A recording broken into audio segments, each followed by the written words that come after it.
So the Nintendo Switch 2 very much follows the same hardware cadence as many of its predecessors. The NES became the Super NES, the Game Boy became the Game Boy Advance, the DS became the 3DS, and now most recently the Switch becomes the Switch 2.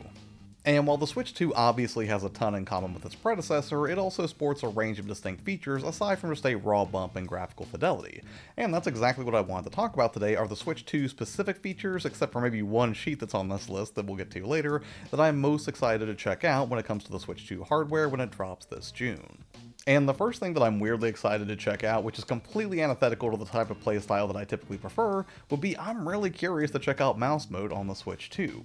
And that's for a few different reasons. First up, it's just incredibly novel that they've managed to take something that's pretty much a staple of the system at this point, the Joy-Con, and infuse some legitimately new functionality into it that is definitely not a gimmick. Because while the Switch 2 definitely is not the only modern console to support? That sounds too weird. While Switch 2 is definitely not the only modern console that has mouse support, it's definitely the first one to make sure that the ability to use a mouse is going to be included with every single system. And to that end, I think that opens up a ton of exciting new possibilities for a wide variety of genres. For me personally, the most exciting one will be first-person shooters, and this has definitely been reflected in all of the early hands-on footage that we've seen with players who got access to check out the Metroid Prime 4 demo. And the thing that was especially interesting to me about that specific use case is that anybody who was using in mouse mode for Metroid Prime 4 found that they did not have to go digging around in any menus or settings to just turn on the ability to start using the mouse mode as that control. They just immediately put it down on the table in front of them, or even just on their leg, and immediately picked that up and switched over to mouse controls without any other action needing to be taken. That's incredibly cool. But beyond the idea of just engaging just immediately with on-the-fly increased precision, maybe for something like a sniping scenario in an FPS, it also does open up the floodgates for a ton of other interesting use cases across other genres. One in particular would be real-time strategy games. Now, there have been plenty of real-time strategy games that have been ported to console in the past. I remember as far back as the PS1, they actually had a version of Command & Conquer, but if you've ever played a real-time strategy game on consoles, that can be a really hit-or-miss experience because you're basically having to reacclimate yourself from the standard mouse and keyboard control to something that, is more common for handheld control, which doesn't always work great, and that's probably being pretty generous. But with the advent of using a mouse, and knowing that every developer who makes the type of game that could benefit from that control is definitely going to have a consumer that already has a mouse in hand, that's pretty exciting.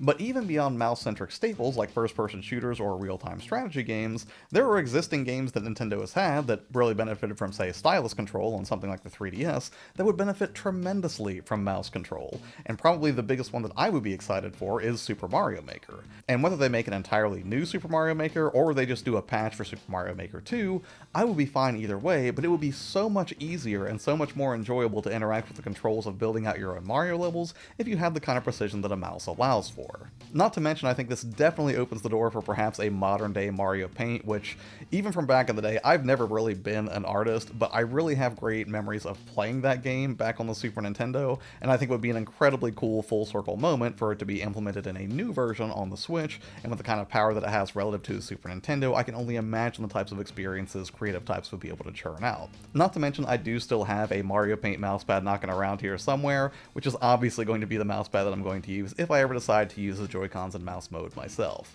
Next up, I'm pretty excited about their implementation of the C button with the chat functionality and more specifically the screen sharing. Now I know it's absolutely silly to get excited about something as basic as party and chat functionality, but considering Nintendo's never really been great at that, I'm really hoping they nail it out of the gate because I've been doing that for years on the Xbox or PlayStation platforms, but I'm really hoping Nintendo got it right here and I'm very anxious to test it. And while voice chat and video chatting through the new camera, which again, total missed opportunity that they didn't make like a Lakitu camera because that would have been way more appropriate than that Piranha camera, although they probably still would have made it 480p, I'm guessing, but that's neither here nor there. The thing that really excites me about using the chat functionality on the Switch 2 day one is the game sharing feature. Or I'm sorry, I should say the screen sharing feature. Game sharing is something else entirely. But this is one of the features that actually makes me gravitate more towards the PlayStation 5 than the Xbox, is that if I'm playing a single player game and I want to chat with a friend or with my folks and they want to see some new game that I'm playing, it's very easy for me to just share that experience immediately and just let them watch it full screen. And at first, when I was checking out the original videos for the chat functionality from the Nintendo Switch 2, I was really skeptical because when it showed all of those people kind of like, voice chatting and showing their own screens and all the individual games they were playing when it was not a multiplayer title, it looked like that frame rate was really, really low. However, when I checked out the dedicated video for this functionality on Nintendo's website, it did show somebody taking that smaller preview window that was at the bottom of the screen and blowing it up to full screen, and it looks like they were seeing it more in real time, the same way you would expect from sharing your screen on something like the PlayStation 5. And while I suspect it will not be quite as seamless as what we get from the PlayStation 5, again, I'm still pretty excited to test this theory for myself and see how it actually performs. And while I know this is not exactly just a mind-blowing feature that I could highlight here, I'm still excited to test it out for myself, especially considering for years at this point, anytime I wanted to play Switch games multiplayer with friends, we basically just would end up resorting to using Discord, where I couldn't really get the game audio and the chat audio to happen at the same time, at least not without some tinkering. And,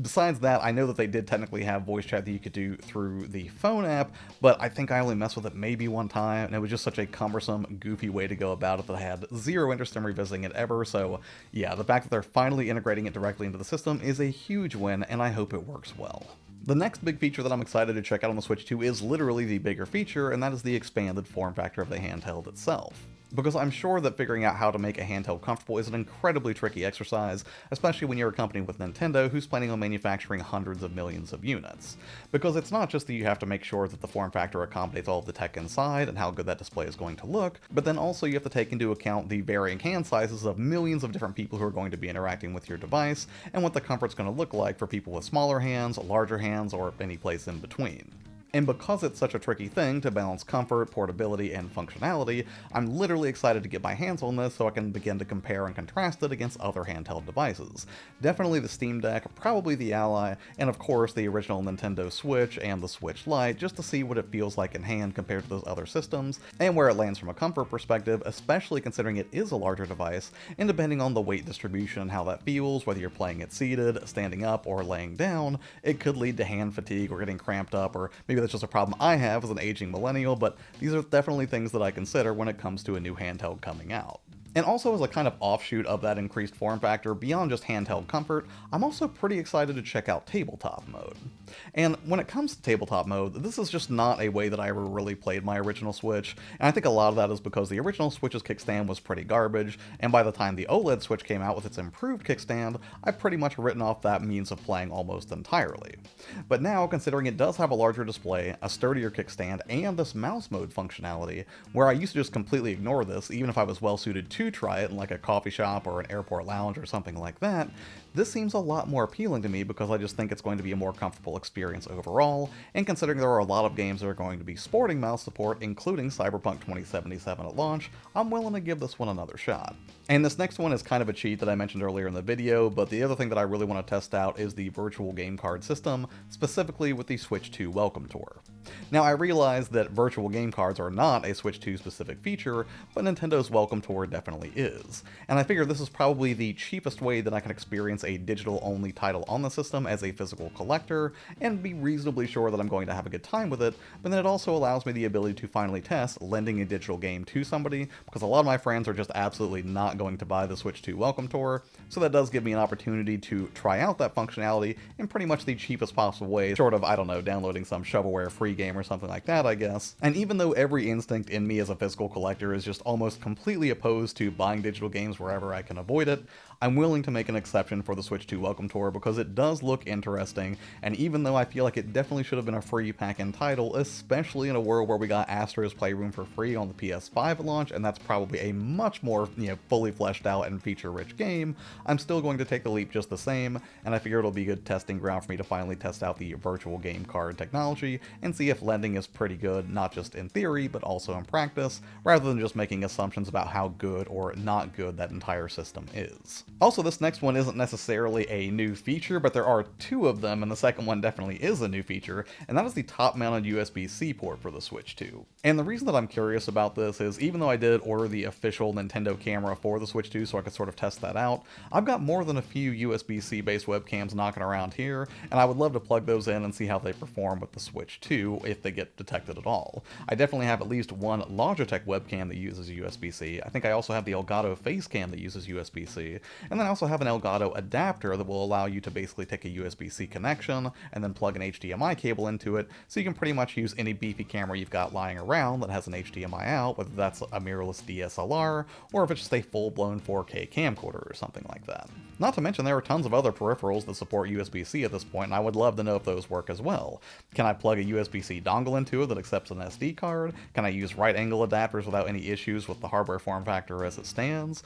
Will there be any issues if I just try to plug a hard drive into it and copy some data around? I don't know, but I'm excited to just plug a bunch of random peripherals into the top of this thing and see how it works out, and that's to say nothing of just testing the raw comfort of hooking up something like an external battery to the Switch, and to see whether it works better through the top port or the bottom port, or if there's even a difference in charging speeds between those two ports. And yeah, I realize that just plugging random peripherals into a Nintendo Switch 2 is not really the most exciting feature I could have outlined here, but it is one that I am personally excited to explore. Although the final feature, and the one that I'm sure almost everybody is most excited to check out, is that larger screen for the purposes of playing games. And I think the biggest question on a lot of people's minds when it comes to this feature in particular is, if I've already gotten used to playing on the OLED Switch and then I move over to playing the Switch 2's LCD panel, is it going to look pretty crappy and washed out by comparison? Is it going to be just this terrible letdown for what is the most expensive system that Nintendo's ever put out? I don't know. I hope not. And from a lot of early accounts, it doesn't sound that way because it has a lot of advantages, even though it doesn't have like the inky blacks that you would get from an OLED panel. But again, we'll have to wait until we get hands-on with it to see for sure.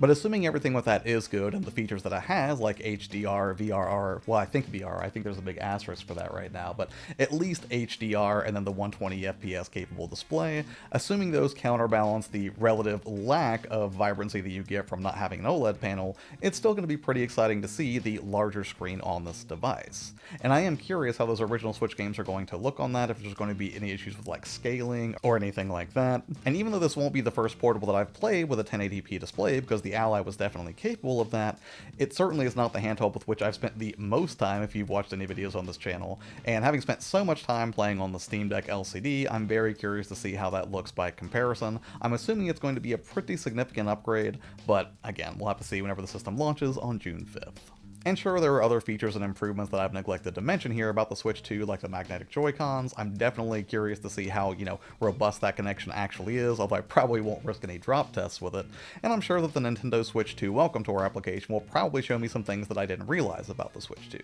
But as it stands, these were the things that I was most excited to check out whenever I finally get the system in hand. But hey, what about you? Are there any particular features that you're most looking forward to on the Switch 2? Or is there something you just don't know about the Switch 2 yet because nobody's been able to cover it in any early hands-on coverage? If so, I would love to hear about it in the comments below. As far as videos coming up on the channel, I'm still working on a video about tips for trading in your Switch or selling it, and some things to consider before you do that if you're looking to save some dough on the Switch 2. And beyond that, I am still working on a video about some of the accessories that I'm exploring for the Switch 2, so stay tuned for that as well. And of course, we'll be looking at some games coming up in June before too long. But that's going to be it for this one. As always, thank you so much for your time and hanging out with me here on the channel. It really does mean a lot. Have an amazing day, and I will see you on the next one.